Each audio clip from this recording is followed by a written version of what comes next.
Hey guys, Gavin here from the Fitness Academy and that boy.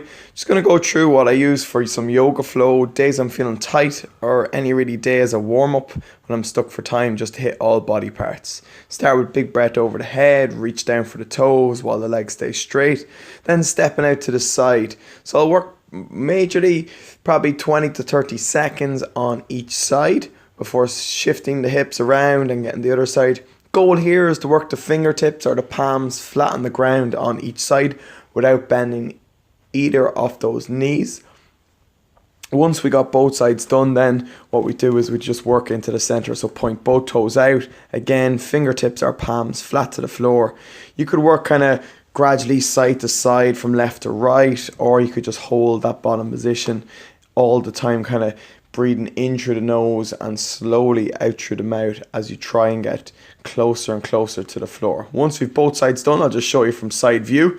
Then I would walk my hands out into a push-up position, bring my 2 feet together. I'd go into what's called a dog up position, reach my head and chest down through my arms, looking down to my toes, work my heels flat on the ground, then chest to floor, straighten the arms, point my toes away, squeeze my glutes, and then sit right back into it, trying to bring my chest and my head down through my arms as close to the ground. Holding each one of those three positions for maybe 5 to 10 seconds. Once I've done that, then coming up into a pigeon stretch. Foot up and across, work the knee down to the floor, back toe pointed away. Looking for a 90-degree angle across the shin. So the foot to the knee, we're looking at 90 degrees there.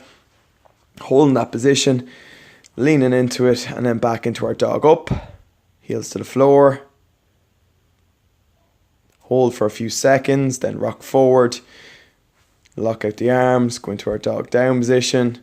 Squeeze our glutes, open up our back, shoulders away from ears. Reach back, sit back into it again, keeping those arms locked out as we push our head and chest down through the arms. And then coming back into the center, and we're just going to do a pigeon stretch on the opposite side. So the same thing applies here. Keeping one hand on the foot, trying to bring that knee down to a 90-degree angle. So shin and knee and foot all in one straight line. And then working that hip towards the heel.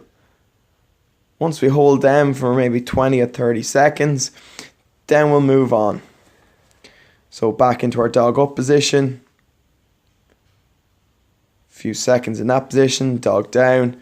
I usually stick in a dog up, dog down between most movements if I can. And there should really be a flow from one movement to the other. So there shouldn't really have to be much breakup. You should be able to get into one position and straight into the next without really having to move your body around too much. And it keeps the body moving and the heart rate slightly rising. Here we're just going to do some T-spine extensions. So we brought the right foot up to the right hand. We're bringing that right hand in and through the body and then up, keeping eye contact on the hand as we come up overhead. And do it about 5 or 6 reps on each side. Trying to squeeze those shoulder blades up and together at the top of each rep. A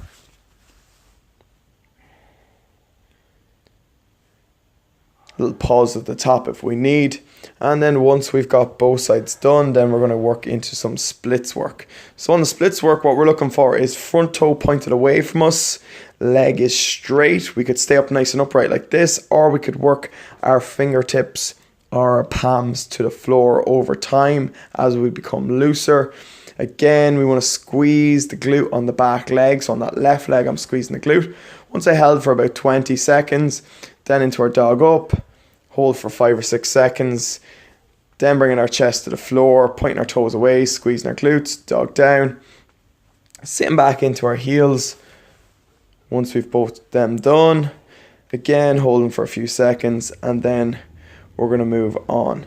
So on the last part then, what we're going to do is we're going to come chest to floor, one hand out to the side, rotate our body, using our front arm to push into the ground, pushing that near shoulder down into the floor and just trying to open up the front of our pec, the front of our shoulder, which generally will be very, very tight. And then we'll just do the same thing on the other side. So just show you from a front on view, what we're doing is rotating the body, palm stays facing the ground, reaching that back leg up and around, pushing off that near hand, bringing it right into our body and pushing back and against that bottom shoulder. Again here, we want to get about both sides for about 20 to 30 seconds. It's not just a 2-second hold. We want to create some change, and again, making sure we get both sides done. So here you'll see I'm a little stiffer on that right side, so I need to work maybe a little bit longer and do it a little bit more regularly on that side. And then once I've got both of them sides done, I'll show you back from that side view. Take the hands underneath, back up in a push-up position, and inchworm myself up to standing. So small little steps, keep the legs straight, work the heels to the floor, and then stand up nice and tall. And then big breath in through the nose, exhale, reach down to our toes, inhale as we come back up, exhale as we go back down, again keeping the legs straight. And once we do maybe 2 or 3 of them, then stepping back out to the side and back to where we started. So again, even in that short period of time, you can see it's much easier for me to get lower. So what I'd normally do, guys, is do maybe 15 to 20 minutes of that, do that on a recovery day or before a session to warm up. Hope this helps. Thanks.